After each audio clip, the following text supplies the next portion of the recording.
Ladies and gentlemen, welcome back to the second round of 2025 US Chess Championships. And in this video, I want to show you a game of Grandmaster Andy Woodward, one of the most promising young talents in the chess scene at the moment. Dallas native, who I have had pleasure of working with, and you already know if you have seen some of my videos, I am his big supporter. And today he played against none other than Grandmaster Fabiano Caruana, world number 3 at the moment, former world champion challenger, and 3 times US champion, going for the 4th title.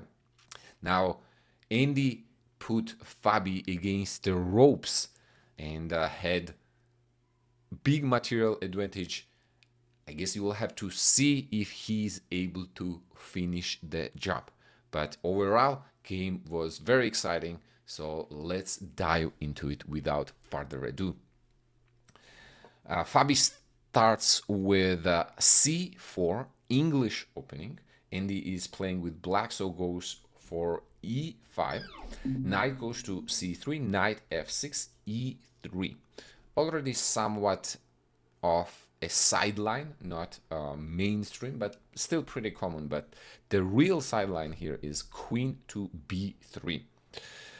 Just to give you context, this position has been in the Masters database 610 times, and Queen B3 has only been played 15 times, right?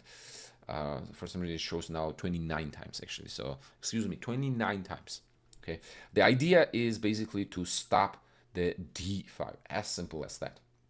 Now, Andy quickly plays bishop c5, and here I think Fabi realized that Andy might have been prepared against this since he played bishop c5 relatively fast. So he goes into a deep thought here, 20 minutes on move 5, right?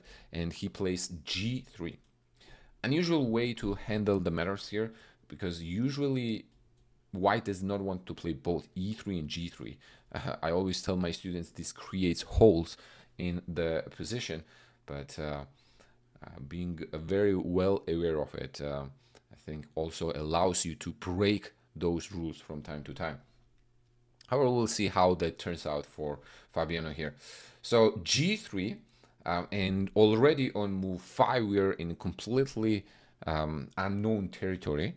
Maybe they have analyzed it, but it has not been played between masters before. So Andy plays d6, and now Fabiano decides to play another pawn move, a3, violating pretty much every opening principle so far. Do not bring the queen out early. Do not make too many pawn moves here.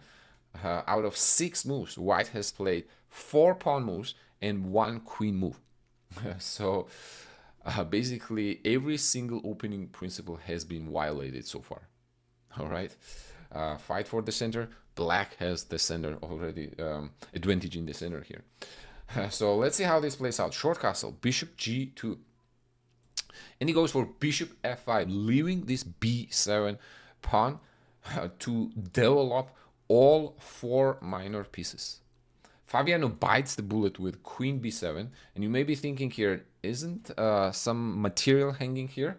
Well, already on move 8, we are going to have a brilliancy. Knight goes to d4. Black wants to open up the position since they are so much ahead in development, and they do not mind sacrificing a knight or a rook or whatever you want to take, basically, here.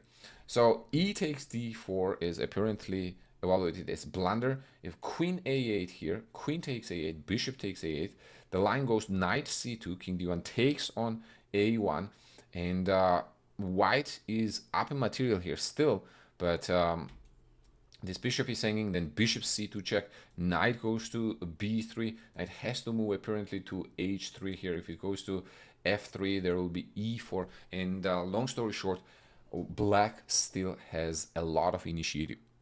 So a little confused here. Fabi takes on d4, e takes d4, quite quickly actually.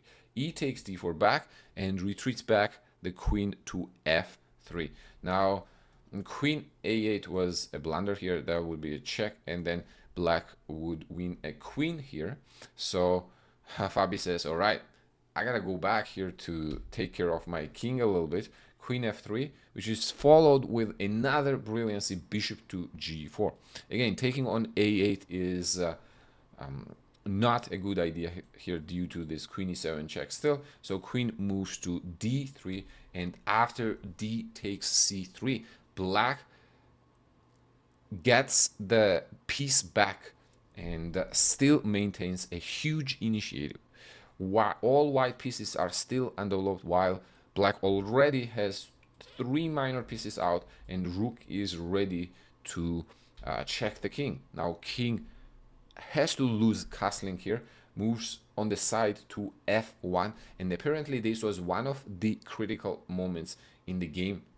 After move queen c8, black would have maintained a big advantage here. The idea is not so straightforward. Basically, now black wants to retreat back on f5 to attack the queen, and one of the lines here go such as, for example, if knight f3, white develops, then either immediately queen e6 or bishop f5 first, and then queen e6, and now white is gonna have a very difficult time here, just staying alive. If you go king g1, knight g4, if you play h3, probably takes on c4 here, and already material is equal, and you can see black is completely dominating the position. You cannot move king h2. The f2 pawn is hanging, so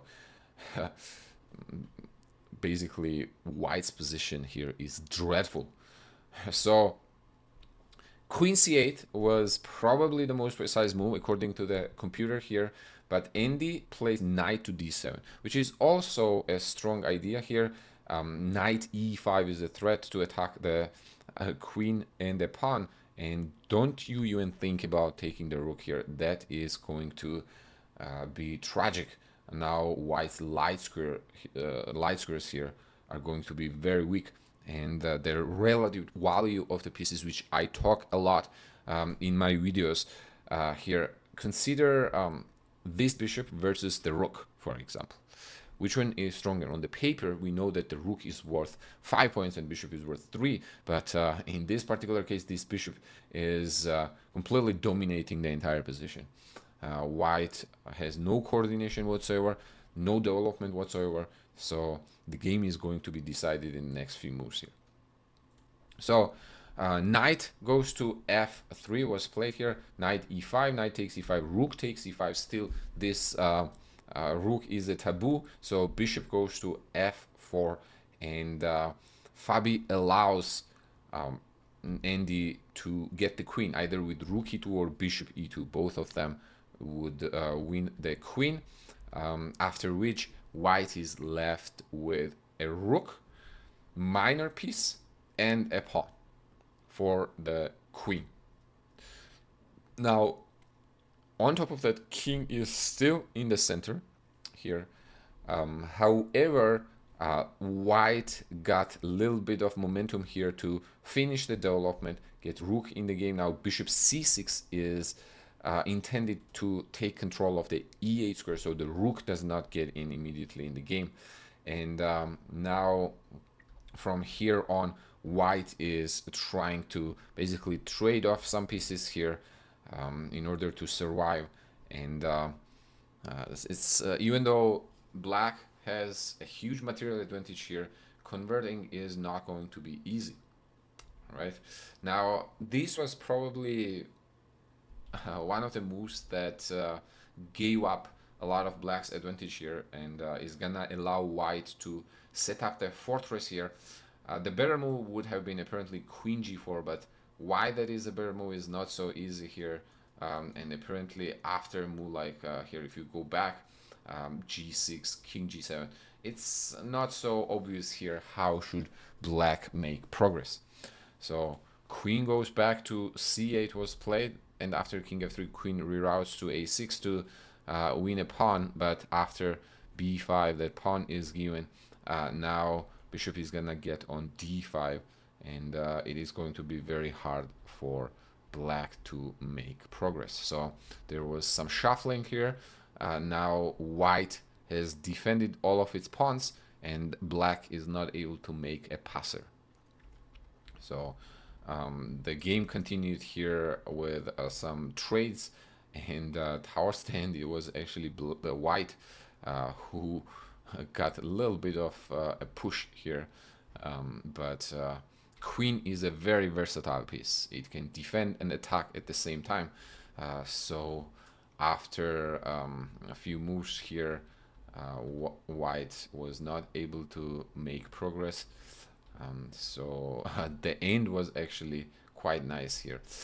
There were a lot of ways here to probably draw this queen h2 to go for this pawn, but Andy decides to end the game in style here, sacrificing queen for the rook, and after king takes it, we know that the corner pawn here, if paired with the color of the bishop that is the opposite where the pawn has to promote, is a theoretical draw if king is able to get in the corner, and white is not able to stop the king, so the game ended in a stalemate. I would say a disappointing finish for Andy considering the first part of the game. Obviously, drawing Fabiano with black colors is not an easy task, but he is probably biting himself for not finding the queen c8. I think the major move here that would give him winning chances would be probably, instead of going knight d7, maybe like queen to c8. And if not that, after knight d5 here takes, not even sure honestly how to convert this position. Apparently computer says go queen e7 check, and then try to bring rook to d8, but I'm not sure why here. That's not going to allow bishop to go to c6, I guess, because of d5 apparently. So then rook is gonna have a better chance to get involved in the game, but for example rook e2, queen a4, I'm not sure if this would be a lot better than the way game played out here. Okay, because I think rooks are still going to get traded sooner or later, for example if you take the a3 pawn. Well, let me know if you enjoyed the game. Do consider subscribing if you have not already, and let me know also if you found a better way to stop white from setting up the fortress as it happened in the game. I will see you in round 3.